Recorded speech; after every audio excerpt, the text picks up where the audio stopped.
बिस्मिल्लाहिर्रहमानिर्रहीम। नाजरीन, programme current affair के साथ आपका मेजबान सैयद आसिफ अली हमदानी हाजिर खिदमत है। नाजरीन, सियासी इस वक्त जो सूरत हाल है वो इंतहाई दिलचस्प मरहले में दाखिल हो चुकी है और ये आम तसव्वुर दिया जा रहा है कि नवाज शरीफ सऊदी अरब क्यों नहीं गए, जबकि उनकी बाकी तमाम फैमिली यानी उनकी बेटी, उनके बेटे, बाकी शहबाज शरीफ, उनके बेटे और एक बड़ी फौज मौज जो है मरियम नवाज, उसके बेटे, सब जो है इस वक्त सऊदी अरब में वो उम्रा एंजॉय कर रहे हैं। और एक जो है वो ये तासुर दिया जा रहा है कि सिर्फ नवाज शरीफ को जो है वो इस वक्त पाकिस्तान से बाहर जाने की इजाजत नहीं दी जा रही है। और ये भी इंकशाफ हुआ है कि क्योंकि नवाज शरीफ के ऊपर जो लोग ताकतवर हल्के हैं, जो शहबाज शरीफ को लाए हैं, उनके तहफुजात हैं और वो किसी सूरत भी जो है वो नवाज शरीफ को किसी मुल्क में, बैरूनी मुल्क नहीं जाने देंगे, क्योंकि उनको ये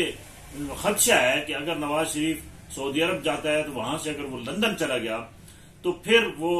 जो है वो एस्टेब्लिशमेंट के खिलाफ वहां फिर जो है वो जोड़ तोड़ करेगा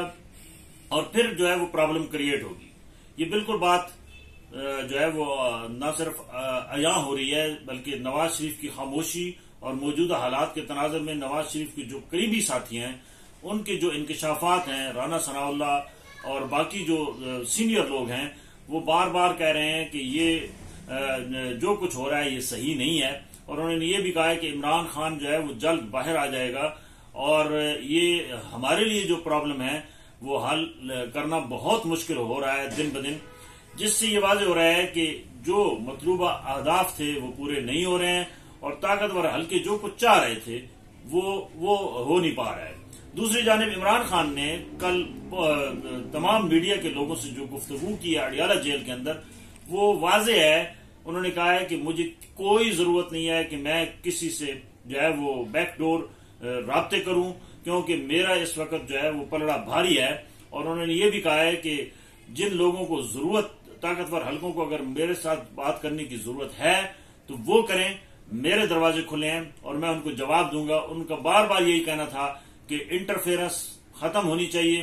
पॉलिटिकल सिस्टम जो है वो रिफॉर्म्स होना चाहिए। और उनका यह भी कहना था कि जो मेरे साथ जुल्म, ज्यादती और मेरी बीवी बुशरा बीबी के साथ किया गया है और जिस तरीके से हमें तोड़ने की कोशिश की गई है, वो उस पर उनका यह था कि मौजूदा आर्मी चीफ जो है वो अगर मुझे और मेरी बीवी को कुछ हुआ, बुशरा बीबी को, तो वो तमाम तर जिम्मेदारी जो है वो मौजूदा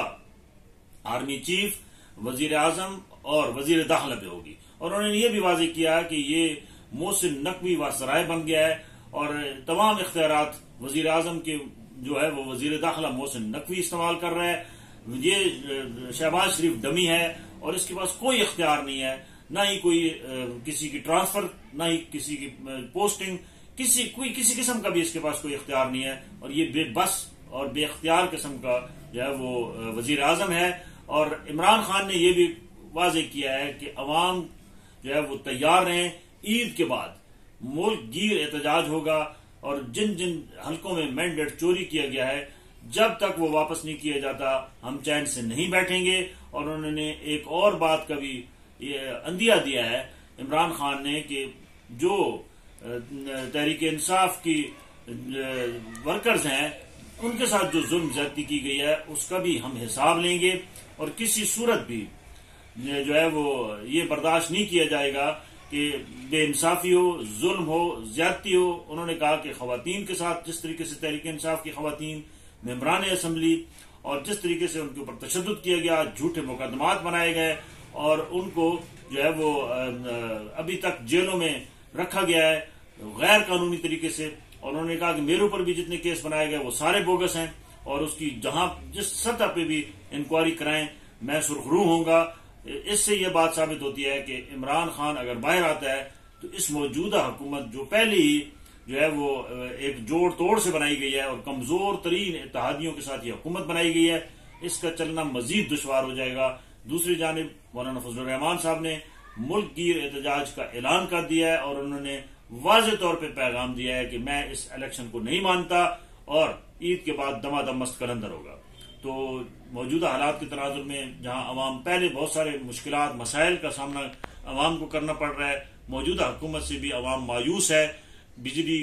आज फिर 4 रुपए महंगी कर दी गई है, पेट्रोल की कीमत बढ़ा दी गई है। IMF को खुश करने के लिए कोई मौका हाथ से नहीं जाने दिया जा रहा है,